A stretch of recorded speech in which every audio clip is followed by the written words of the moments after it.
My dear friends, yesterday we described vividly the case control studies. Case control studies lead us to the odds ratio. Actually, that should lead us to relative risk RR, provided we are calculating incidence. But in case control study, the measurement of incidence is not possible because it is taken at a given point of time. If we want to follow them up or see the results for a long time, the same group for a long time, and repeatedly examine them for the occurrence, that will not be possible for the case control study. Such a study where the group of the people is followed up and sequentially what is happening to them is seen is known as cohort study. Actually, the word cohort means any group which has something in common, something special in common. For example, there are 30 persons who were born on the same day or during same year. They are known as birth cohorts. All those 30 persons may be considered as a group born at the same period. So that is also a cohort, a group of people sharing some common characteristic. Here in our issue where we are studying the exposure versus disease, we would like to know whether they have some common exposure, like say common exposure to radiation, common exposure to some drug, common exposure to some vaccine, common exposure to smoking, common exposure to tobacco chewing. Means the factor which we suspect for causing a disease will be the real core factor for the study. And we will study all those individuals who are in that cohort. For example, we can take 30 individuals who are smokers and 30 individuals who are not smokers, isn't it? So these 30 who are smokers have common thing of smoking and they can be considered as a cohort. So cohort study actually means that a group of the people who share common characteristic and or common experience in the lifetime, and this has to be in a defined time. This is not say common in uh, several years back or several years for. No, suppose we are doing the experiment or the study for 5 years. For those 5 years, the common factor should continue to be the smokers should continue to be the smokers, the non-smokers should continue to be the non-smokers, and this is a bit difficult because that may change, and that is the difficulty with the cohort study. It may happen that out of the 30 selected persons, either non-smokers and smokers, some may be dying, or some may be lost because of the migration, or some may just leave the study because they don't want to continue with the study. So cohort is a bit difficult. But what we are doing, we are observing those persons who have the risk factor, like smoking or radiation. Such persons will be observed for the time which is necessary for the outcome. Suppose we are expecting the lung cancer to happen in the smoking, then we wait till those that time, say 2 years, 3 years, 5 years, 10 years, till the lung cancers are observed in some of them. So this study is bit longer. So it is known as longitudinal study also. It is known as a cohort study also. So basically, cohort is identified for prior to appearance of this disease or the condition. The disease is not present neither in the cohort which has been selected for the study or the control which has been made for that cohort. None of them has the disease or the condition. But one of the group which has been selected for the study, and for that we have created a control. The study group should have some exposure which is under study. I have given the example exposure like say smoking, that's or the tobacco chewing for the oral cancer. We can do that with the suspected factor or risk factor. Secondly, we have to observe for a time, maybe months, maybe years. It's a long period. And we move from the cause to the effect because smoking is expected to be the cause. And we are moving to the cancer occurrence. So what was happening in the case control study? We started with the disease and we moved backwards to the possible cause. That was the case control study. Can you understand the difference between that? In this issue, where the cohort studies are done, we are moving from the cause to the effect, not from effect to the cause. The disease has not occurred in the cohort. That's very important. Once you understand that this is cohort, we need to identify for the cohort group a comparable group, as we did it in the cross case control study. Similarly, we need to identify the persons who can be used as a control group, who have all other characteristics similar to those persons who are having exposure. All means in the age group, in the sex group, in the marital status, in the occupational status, in the socio-economic status, they are almost equal. Residence, etc. Everything is equal. We may find from the family members, we may find from the neighbors, we may find from the general population. But the persons who are taken for the study, that is exposure group, must be different only in the variable of exposure. All other variables of the two groups must be almost same. That's wonderful. Once we do that, when should it be done? Because it is costly, it requires resources, it requires time, maybe several years, and we are spending a lot of energy for that. Looking to that, once we have some idea from the descriptive study or from the case control study that yes, this is more likely to be the cause effect, okay, then to substantiate it, to prove it further, we may go for the cohort study. And such a study is really beneficial. Exposure may be rare, but disease is high in such cases. For example, in industries, what happens? Say in the mines, the dust is being generated and the exposure leads to the lung diseases, which is known as pneumoconiosis. So there is exposure. We can compare those persons who are in the mining versus those who are not in the mining, but in the same age group, same sex group. And later on, after 3 years, 4 years, 5 years, we find that yes, pneumoconiosis was present only in those cases where the mining was the occupation and the dust was generated. This is relatively rare, only in the persons who are minors. But there we can use the cohort study. But in cohort study, as the study is to be continued for a long time, some persons will be lost, which is known as attrition. ATTRITION, attrition. We should see that minimum attrition occurs. Otherwise, suppose we have selected 30 persons and 20 are lost. There is no fun of the study. What can be the possibility? We should see that the study group is relatively stable. They are in a particular city or particular area. They will not go anywhere else. They will not be migrating during the study period. They are cooperative. Suppose they don't want to cooperate for 5 years, 6 years. They should be cooperative. They should be stable and they should be accessible. Suppose some are in the hilly regions, we cannot approach them or they cannot come to us for the further examination. So they should be accessible, they should be stable, they should be cooperative, they should not migrate because the study is going to be for a long period. And similarly, we will generate a 2 by 2 table. And this 2 by 2 table is, do you remember that on the title of the rows we will write that disease versus, or we expect that this condition will come up as an outcome. Example is smoking and lung cancer. Suppose lung cancer has happened or not. A is those persons who have exposure and lung cancer.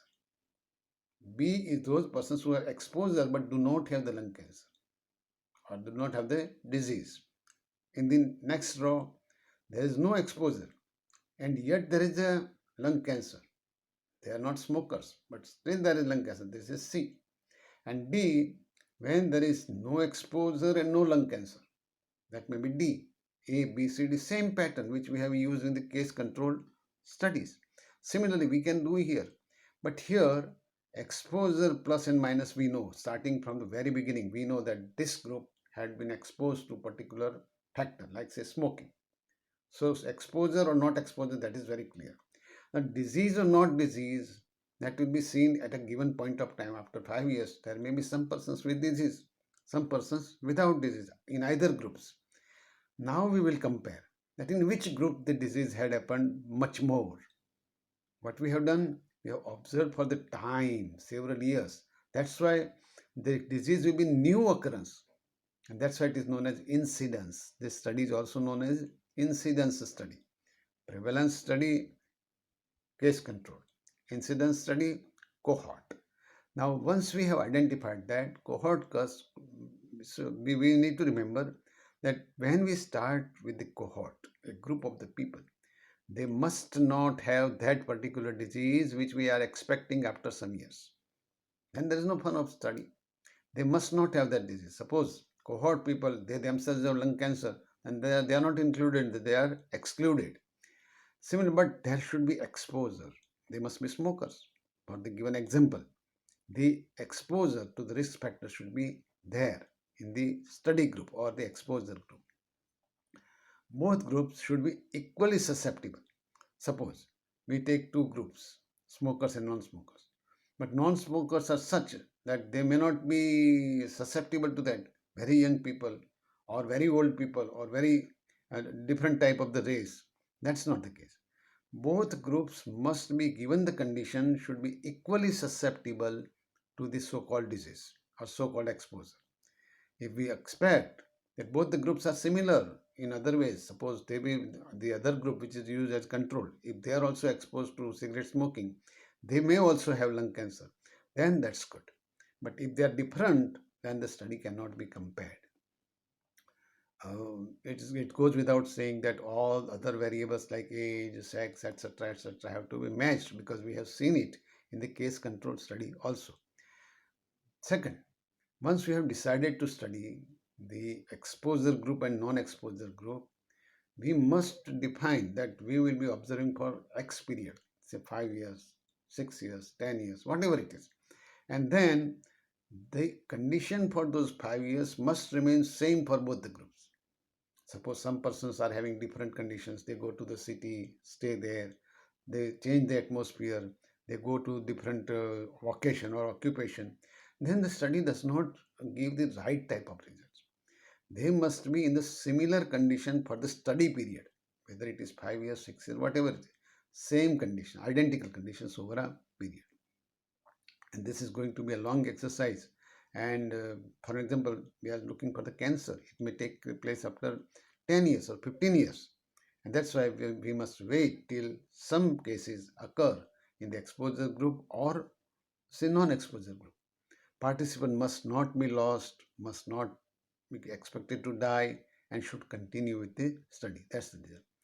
Here we will definitely find A upon A plus B, which we had seen in the case control. Here we will definitely get the incidence in the exposed people. A upon A plus B will give you the incidence in the exposed people. And C upon C plus D will definitely give the incidence in the non-exposed people. And this is very suggestive. Merely by looking at that division, A upon A plus B and C upon C plus D, we can find that, oh, those who are exposed are really having more cases.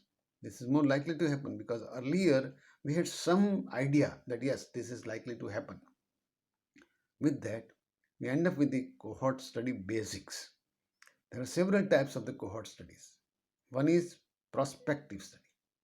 Actually, all cohort studies should be prospective, but the design may change. Prospective studies are such in which we start with the persons who do not have that condition. For example, we do not have the lung cancer in these persons. They are smoking, but lung cancer has not occurred. And we observe them for 5 years. This is prospective study or prospective cohort study. The second type is retrospective cohort. Retrospective. There may be retrospective. What happens here? Suppose today is 2020. In this year, I try to find out those cases in my hospital which were of the cancer lung. I go back in the history, all cases, and try to find out the last 10 years history, and then search from them day by day, year by year, that how many developed in which year. Suppose starting from 2000 to 2020. What type of people, at what period, after what, how much smoking or how much without smoking, they did have the lung cancer. Actually, we have started from 2000 based on the records and have come to the conclusion in 2020. That's why, in a way, it is prospective study. But at the same time, we have gone back from 2020 to 2000 to see the conditions piece by piece and year by year. That is why it is retrospective. The same study which has been started from retrospective and have given some conclusion, yes, between 2000 and 2020, suppose I studied 100 cases and out of 180 were smokers of in the lung cancer, and out of 100 remaining 20 were non-smokers. Okay, that means 80 divided by 20, there are more persons who are having smoking as a reason of association with the lung cancer. Then after 2020, I can continue that study up to 2040 or so as a prospective study also. This is known as a combination of retrospective and prospective study. This is also possible. There are historical studies which have taken place. Why should we do the retrospective, prospective, retrospective cohort study? The reason is it is easier, it is cheaper, it does not require as much cost as for the prospective study. And still we have some genuine understanding based on that. It is quicker also because it is based on the records. So retrospective studies, retrospective cohort, prospective study, and in some cases retrospective and prospective studies combined. My dear friends, almost try to understand that what we are doing is we always have to initiate any research with the descriptive epidemiology. There has to be some formula, some hypothesis generated initially. That will be very simpler. Once we have some idea, we can, based on our resources available, our time available, start with the case control study. That's the next step.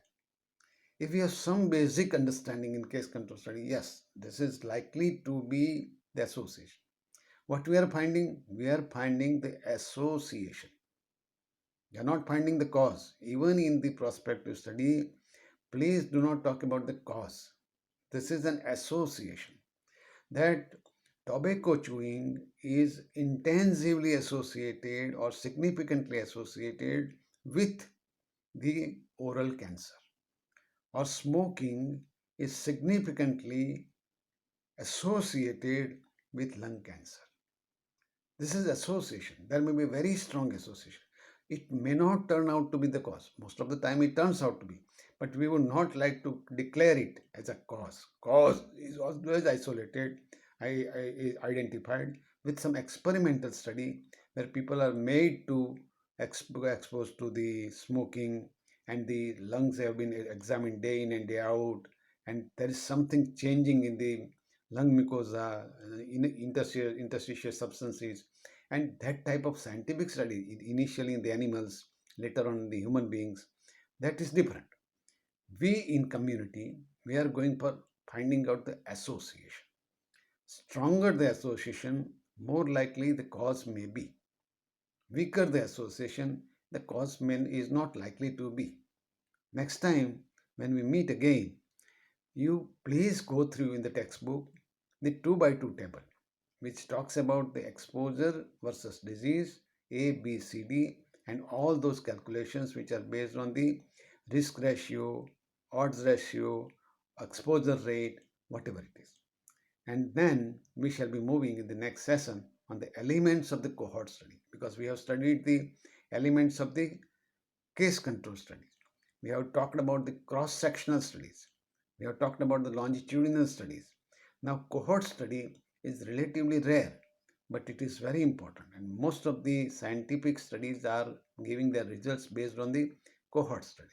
That's why elements of the cohort studies will be very, very important to study. Next time when we meet, we shall be talking about cohort study. So far, we have talked in general epidemiology, starting from the definitions of the terms like epidemic, pandemic, etc. We also talked about the epidemiological triangle somewhere. Then we started talking about the studies. We talked about the cross-sectional study. We talked about longitudinal study. We talked about the case control study. We have also given some idea about the cohort study. Now we will be moving to elements of the cohort study. Welcome. Thank you very much.